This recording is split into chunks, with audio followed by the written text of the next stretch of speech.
Halo pemirsa Albiruni ID, kembali lagi di channel Albiruni ID.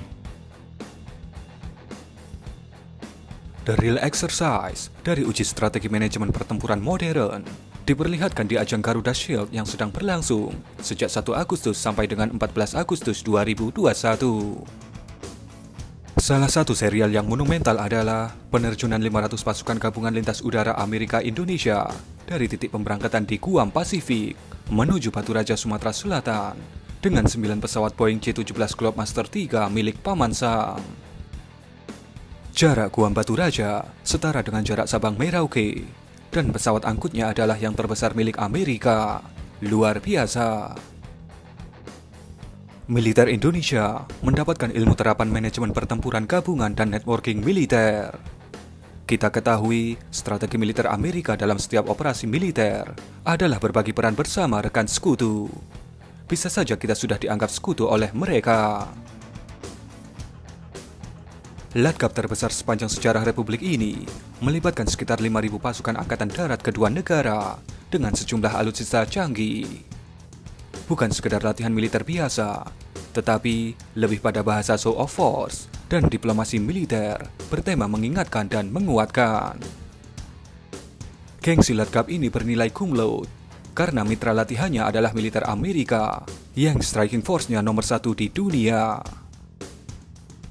Bagaimanapun, setiap negara punya cara dalam menjalankan diplomasi militer, karena sesungguhnya cara militer adalah cara terakhir untuk menyelesaikan perselisihan dan konflik.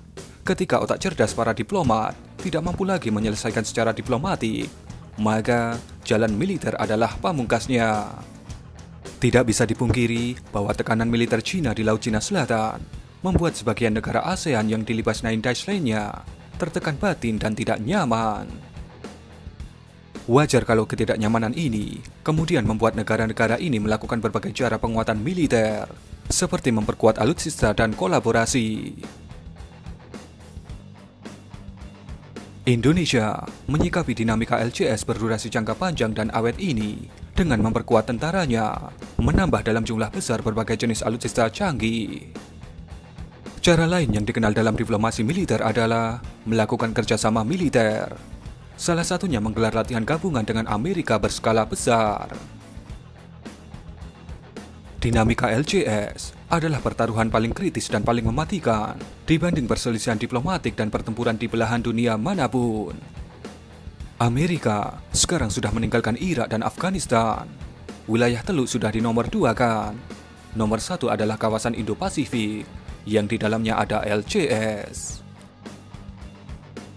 Garuda Shield adalah arena untuk mengingatkan dan menguatkan secara militer bahwa ketika krisis LCS berubah menjadi perang terbuka, suka tidak suka, mau tidak mau, kita harus ikut berkelahi, bersekutu, beraliansi, dan bersinergi secara militer. Palagan LCS ada di halaman rumah kita, dan halaman rumah kita itu juga sebagian diklaim pemilik Nine Dash Line. Maka kita juga punya tanggung jawab menyelamatkan, mengamankan, dan menyamankan lingkungan RT kita dari gangguan dan arogansi penghuni RW sebelah. Dari sisi penguatan militer, Indonesia sedang mempersiapkan pengadaan alutsista secara besar-besaran.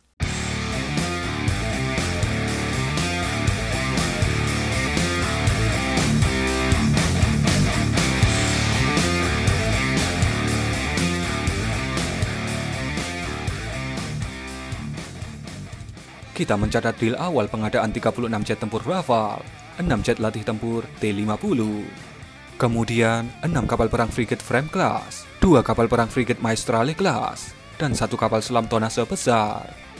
Yang sedang dalam proses pembangunan adalah 2 kapal perang Ever Class. Dari Jepang, ada kabar baik bahwa kita sedang bernegosiasi untuk mendapatkan 6 kapal perang frigate siluman Mogami Class. Dari dalam negeri, industri pertahanan strategis mendapatkan pesanan berbagai jenis alutsista 3 matra. Dengan Amerika, lebih banyak lagi prediksi perolehan alutsista untuk kita. Karena Amerika sedang membuka pintu kemudahan bagi Indonesia untuk mendapatkan jet tempur F-15, F-16, Hercules Anyar, helikopter Chinook, Black Hawk, peluru kendali, dan lain-lain. Amerika saat ini sedang mempersiapkan undang-undang untuk akses persenjataan seluas-luasnya bagi Indonesia, Malaysia, Vietnam, Taiwan, dan Filipina. Secara tersirat, sejatinya Amerika sedang berupaya dan menginginkan Indonesia berada dalam barisan kebersamaan otot militer melawan arogansi Nine Dash Line. Masa depan kemuraman ada di lingkungan kita, dan kita harus bersiap menghadapi kemungkinan terburuk itu.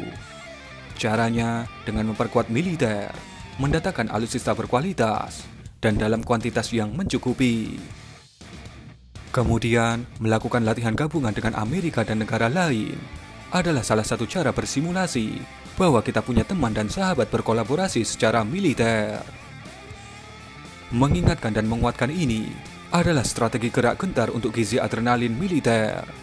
Kita harus melakukan itu sebagai antisipasi jika badai LCS menyapu semua harapan aman, nyaman, dan damai.